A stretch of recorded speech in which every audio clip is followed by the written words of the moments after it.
Hai, Assalamualaikum warahmatullahi wabarakatuh. Balik lagi dengan Media Belajar Indonesia. Kali ini kita bakal bahas soal SKB CPNS lagi. Kali ini soalnya mengenai kesehatan umum. Ini sesuai dengan kisi-kisi terbaru ya. Ada soal dan juga ada pembahasannya. Di soal yang pertama, berdasarkan Permenkes, Peraturan Menteri Kesehatan Nomor 56 Tahun 2014, setiap rumah sakit kelas A harus memiliki izin mendirikan dan izin operasional dari siapa? A. Kementerian Keuangan Republik Indonesia, B. Kantor BPJS, C. Pemerintah Kabupaten atau Kota, D. Pemerintah Provinsi, atau E. Pemerintah Pusat. Nah, izin untuk rumah sakit kelas A itu diberikan oleh Menteri Kesehatan setelah mendapat rekomendasi dan dari pejabat yang berwenang di bidang kesehatan pada pemerintah daerah provinsi. Jadi, yang benar itu jawabannya adalah yang D, pemerintah provinsi. Next, ke soal nomor 2. Kwashiorkor merupakan salah satu kasus gizi buruk yang sering menimpa bayi dan balita. Ciri-ciri dari penderita kasus ini adalah apa? A. Hiperaktif dan banyak minum. B. Perut cenderung cekung ke dalam. C. Peningkatan massa otot. D. Bercak-bercak kuning pada kulit. Atau E. Mudah lelah dan mengantuk. Nah, gejala dari penderita kwashiorkor itu antara lain ada 5 hal. Yang pertama, rambut menjadi rapuh berwarna kuning kemerahan. Yang kedua, kelelahan dan mengantuk. Ketiga, perutnya membesar dan diare. Keempat, penurunan massa otot. Kedelapan, bercak merah pada kulit itu dapat mengelupas.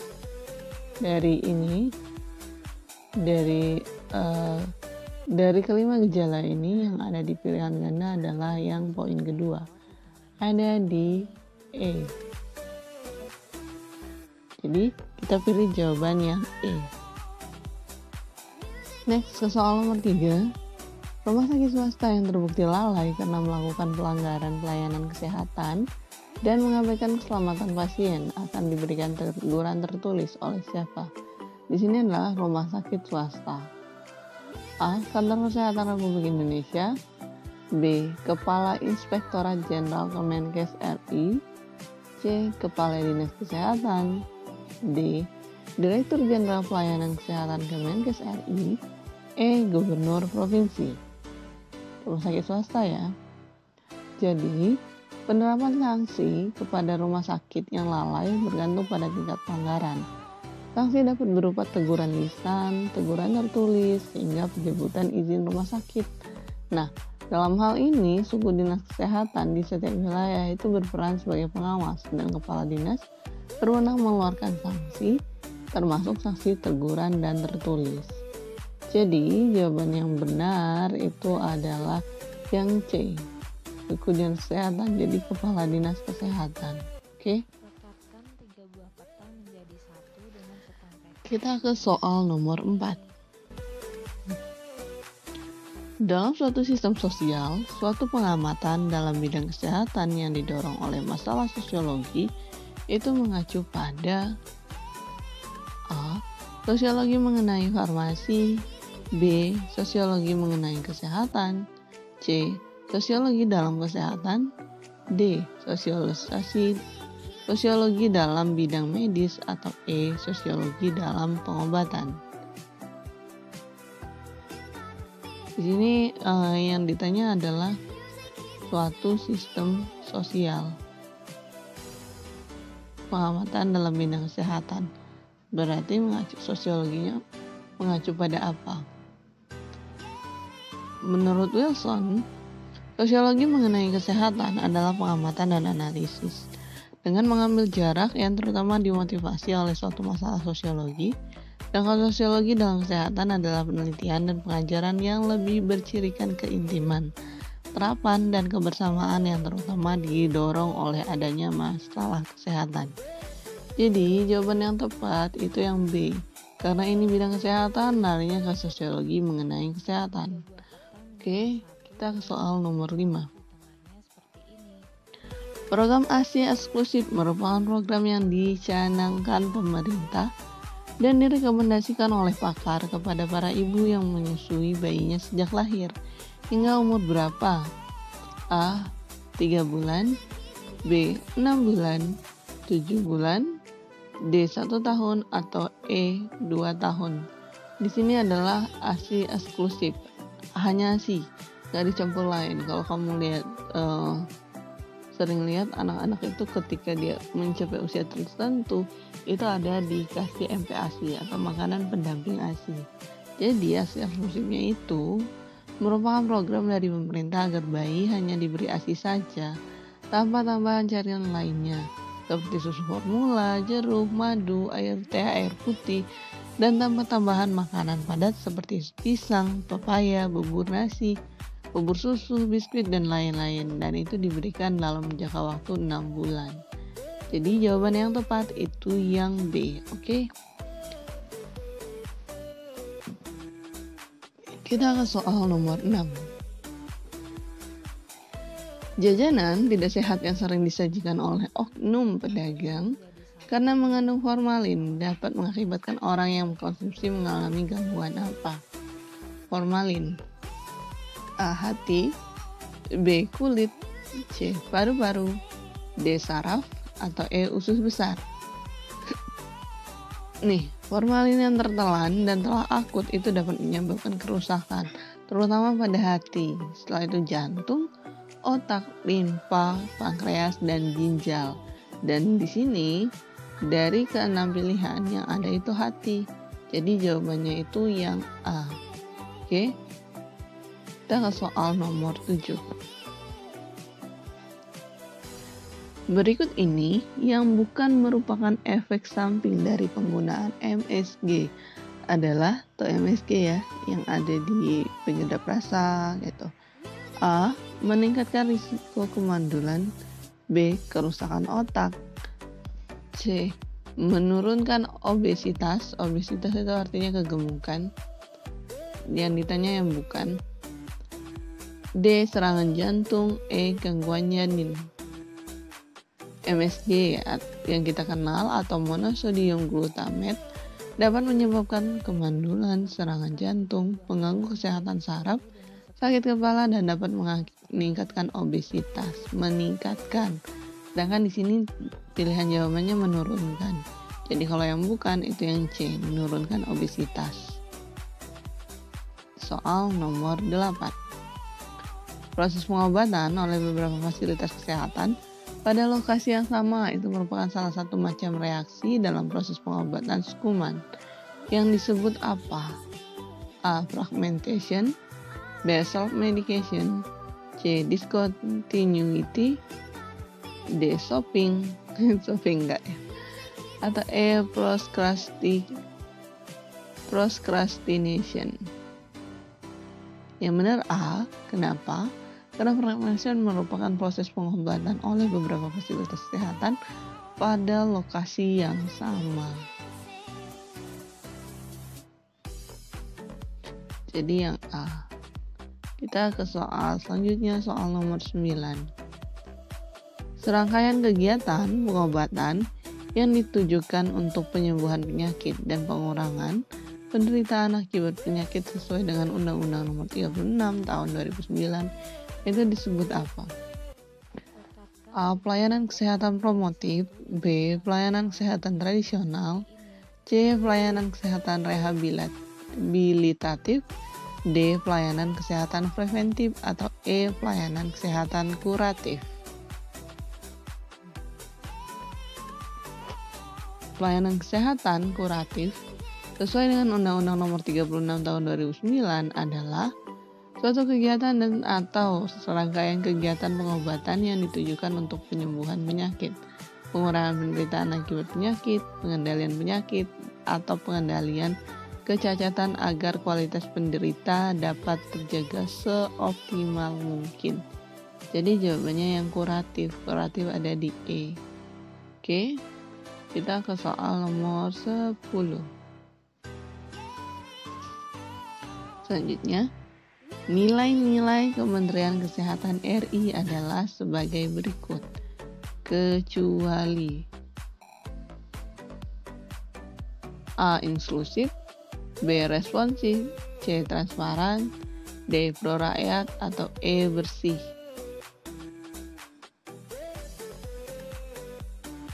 Nilai-nilai Kementerian Kesehatan RI adalah yang pertama inklusif. Inklusif ada di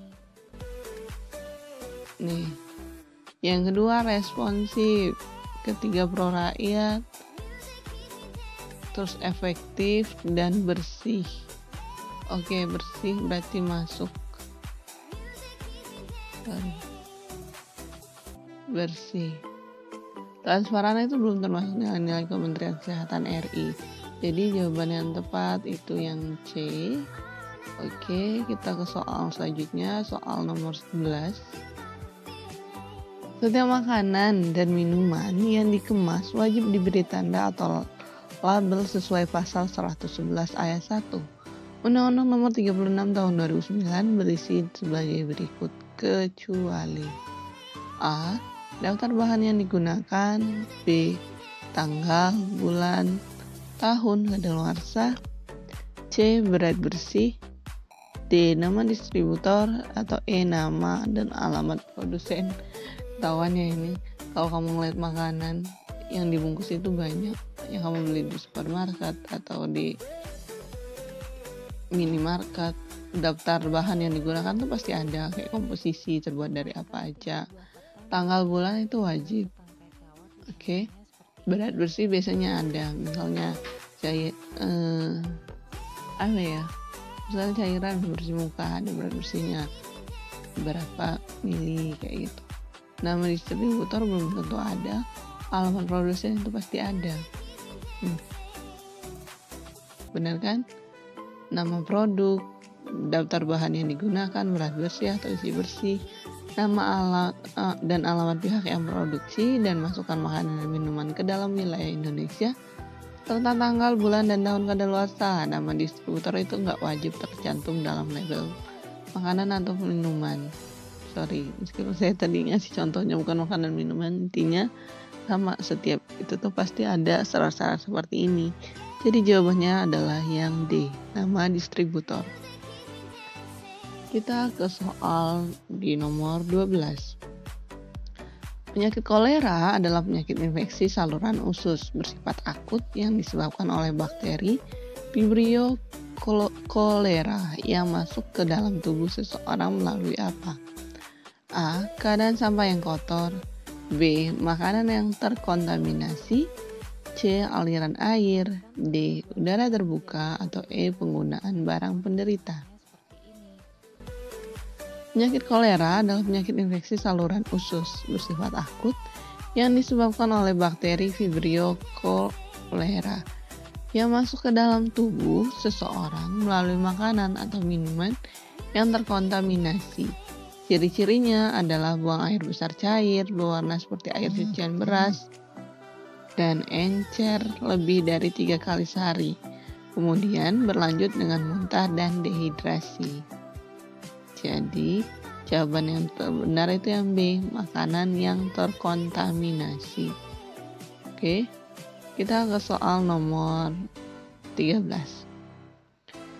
Standar pelayanan minimal bidang kesehatan sesuai Peraturan Menteri Kesehatan Nomor Kesehatan Republik Indonesia Nomor 43 Tahun 2016, Pasal 2 yang tepat adalah apa? A. Setiap warga negara Indonesia usia 75 tahun ke atas mendapat screening kesehatan sesuai standar. B. Setiap anak pada usia pendidikan dini mendapat screening kesehatan sesuai standar. C. Setiap ibu hamil mendapatkan pelayanan antenatal sesuai standar. Atau D. Setiap penderita kanker mendapatkan screening kesehatan sesuai standar.